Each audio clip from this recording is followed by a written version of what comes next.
खबरें जो आपको सीधे जोड़ती हैं हमसे, जिनका आपकी जिंदगी पर होता है सीधा असर। खबरों की वही तस्वीर, बिना बदले बिना डरे, जज्बा सच का लिए, सच दिखाते हैं। ऑपरेशन रेड प्रेयरी साइक्लोनर सेल की तूफानी आंधी में मादक द्रव्य तस्करी के बड़े बड़े स्तंभ एक के बाद एक धाराशायी हो रहे।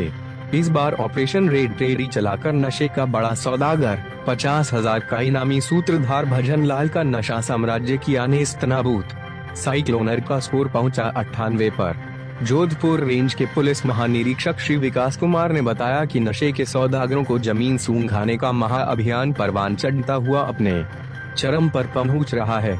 एक के बाद एक धमाकेदार धावों से ध्वस्त हो रहा नशावीरों का तहखानी साम्राज्य लगातार अगली कड़ी के रूप में इस बार ऑपरेशन रेड प्रेयरी चलाकर कुख्यात वांछित तस्कर भजन लाल व उसके साथिक बोनस के रूप में कुख्यात फरार आरोपी रूपाराम को राजसमंद के नाथा द्वारा से धर दबोचने में कामयाबी मिली है। आरोपी भजन लाल पुत्र नारायण राम जाति विश्नोई उम्र 35 साल निवासी बाचला पुलिस थाना धोरी मंदना जिला बाड़मेर पर 50,000 रुपए का इनाम घोषित था तथा वह 1.5 वर्षों से फरार चल रहा था।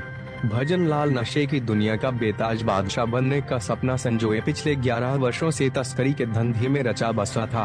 भजन लाल के विरुद्ध राज्य के विभिन्न 4 जिलों में अब तक 8 प्रकरण प्रकाश में आ चुके हैं। साथ पकड़े गए अपराधी रूपाराम पुत्र श्री कृष्णाराम जाति विश्नोई उम्र 26 साल निवासी भवानीपुरा चालकना पुलिस थाना सेड़वा जिला बाड़मेर के विरुद्ध भी आधा दर्जन प्रकरण दर्ज है।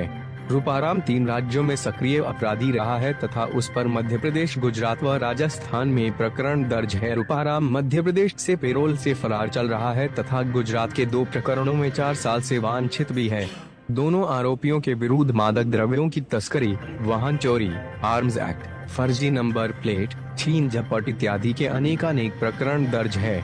नशे के व्यापार का बही खाता भजन लाल प्रत्येक सप्ताह एक बार नशा यात्रा कर मध्य प्रदेश, चित्तौड़ से राजस्थान तक छोटे वाहन में 3 से 4 क्विंटल डोडा चूरा लाया करता था। इस प्रकार पिछले 1 साल में करीब 150 से 170 क्विंटल 15 से 17 टन डोडा चूरा राजस्थान के मारवाड़ इलाके में आपूर्ति कर खपा चुका था।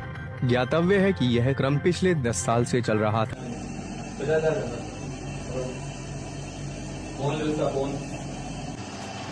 सामने देख, तू सामने देख। हाँ हाँ, तेरा क्या नाम है? कहाँ का रहने वाला है तेरा? तू पेरोल से फरार है?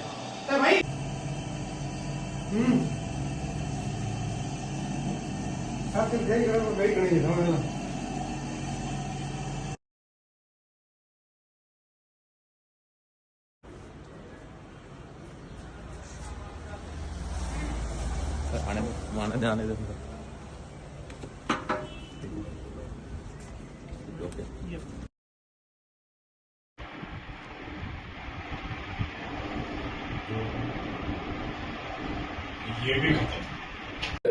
जोधपुर रेंज के साइक्लोनर सेल के धुआंधार धावों की धमाकेदार धमक में बड़े बड़े नशावीर, सौदागर, सरगना, सूत्रधार, स्वयंभू सरताज जमीन सूंघते नजर आ रहे हैं, नेस्तनाबूद हो रहे हैं। और नशे की बड़ी विषबेल जो इन्होंने बो रखी है, जिसके बट वृक्ष बने हुए हैं, वो भूशाई हो रही है। नशे के इस महा प्रकोप के खिलाफ जनसाधारण के साथ मिलकर जोधपुर पुलिस ने महामुहिम छेड़ रखी है, जिसके तहत जितने ये बड़े सिपासालार हैं जो नशे की मादक द्रव्यों की आपूर्ति कर रहे हैं, उन पर गाज गिराई जा रही है। और दूसरी तरफ जो खपत है, जो मांग है, जो मनुहार के तहत अफीम और डोडा चूरा परोसने की कवायद थी, लंबे समय से चल रही परंपरा थी, उसको समाप्त करने के लिए जन जन में अलख जगाया जा रहा है। और मांग कम करते हुए आपूर्तिकर्ताओं के खिलाफ धुआंधार कार्रवाई करते हुए नशे के महाप्रकोप से इस पूरे इलाके को पूरी तरह मुक्त कर प्रगति के पथ पर आरूढ़ करने का यह सिलसिला लगातार जारी है। लगातार सफलताएं मिल रही हैं। नशे की दुनिया का पटाक्षेप हो रहा है और एक नए युग का सूत्रपात शुरू हुआ है। इस अगली कड़ी के रूप में ऑपरेशन रेड प्रेयर चलाकर दो बड़े कुख्यात वांछित अपराधियों, भजना लाल जिस पर 50,000 रुपए का इनाम था, जो लंबे समय से फरार चल रहा था और एक बहुत बड़े गैंग का सूत्रधार था, और रूपाराम जो 3 राज्यों में, राजस्थान, गुजरात और मध्य प्रदेश में वांछित चल रहा था, लंबे समय से फरार चल रहा था। दोनों को तस्करी के दौरान नाथद्वारा के कमल होटल के कमरा संख्या 102 से दबोचने में सेक्टर टीम को सफलता मिली है। पकड़े जाने की कहानी अगर बताई जाए तो बड़ी ही दिलचस्प है। शायद विश्वासघात की धरातल पर ही अपराध की दुनिया कायम रहती है।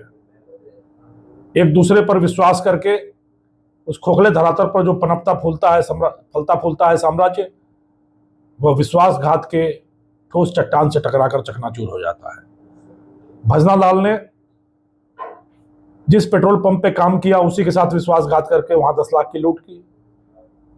जिस गुरु से नशे के कारोबार का ककारा सीखा उससे विश्वासघात करके स्वतंत्र गैंग बनाया और प्रतिस्पर्धा की, और अंत में उसी के सबसे विश्वासी सिपहसालार ने स्वतंत्र अस्तित्व बनाने के संघर्ष में उसके साथ बड़ा विश्वासघात किया और उसको उसकी मंजिल जेल की सलाखों के पीछे पहुंचा दिया।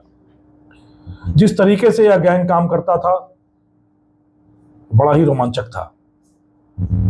चित्तौड़गढ़ की भदेसर की एक ऊंची पहाड़ी पर इन्होंने अपना केंद्रीय नियंत्रण कक्ष बना रखा था। वहां रखे एक छोटे से फोन में कि ड्राफ्ट में मैसेज छोड़े जाते थे और उस बहाने आपस में संदेश प्रसारित होता था। उसी तरीके से काले बाजार से वाहन 2 सेकेंड हैंड खरीदे जाते थे, उनका इंजन नंबर और चेसिस नंबर मिटाकर एक बार इस्तेमाल किया जाता था और फिर उसको नशे के छोटे व्यापारियों को बेच दिया जाता था। इंजन नंबर और चेसिस नंबर इसलिए मिटाए जाते थे ताकि पुलिस उस वाहन के असली मालिक तक पहुंचकर खरीदारों का पता लगाकर उन तक ना पहुंच पाए। तो यह बहुत ही दिलचस्प तरीका था। और यदि आप देखें पटकथा तो बड़ी ही शानदार पटकथा थी। एक जगह पर एक रात के बाद दोबारा नहीं रुकना, एक गाड़ी से एक बार के बाद दूसरी बार तस्करी नहीं करना, एक फोन एक दिन के बाद दूसरे दिन यूज नहीं करना, और एक मार्ग से तस्करी करने के बाद उस मार्ग को दोबारा यूज नहीं करना। इतने शातिर और सतर्क तरीके से यह गैंग पिछले 11 सालों से यह नशे का कारोबार चला रहा था। इसलिए पिछले काफी समय से इसके पीछे पड़ने के बावजूद इस गैंग की जड़ तक पहुंचने में बहुत दिक्कतें आई सेक्टर टीम को, पर अंत में घर के भेदी ने लंका ढाया और अपने ने ही अपनी सूत में सुराख किया। मैं उम्मीद करता हूं कि इस गैंग के खुलासे, इनकी कारगुजारियों के पटाक्षेप के साथ ही नशे की दुनिया के एक बड़े अध्याय की समाप्ति हुई है और नशा मुक्त समाज की दिशा में एक ठोस कदम उठाया गया है। मारवाड़ के, मेवाड़ के युवाओं से, जन सामान्य से मेरा यही आह्वान है, इस नशे के आगोश से बाहर निकलना है, निर्मल शांति, समृद्धि, सफलता और सुरक्षा के पायदान पर कदम रखना है और शिखर तक आरूढ़ होना है।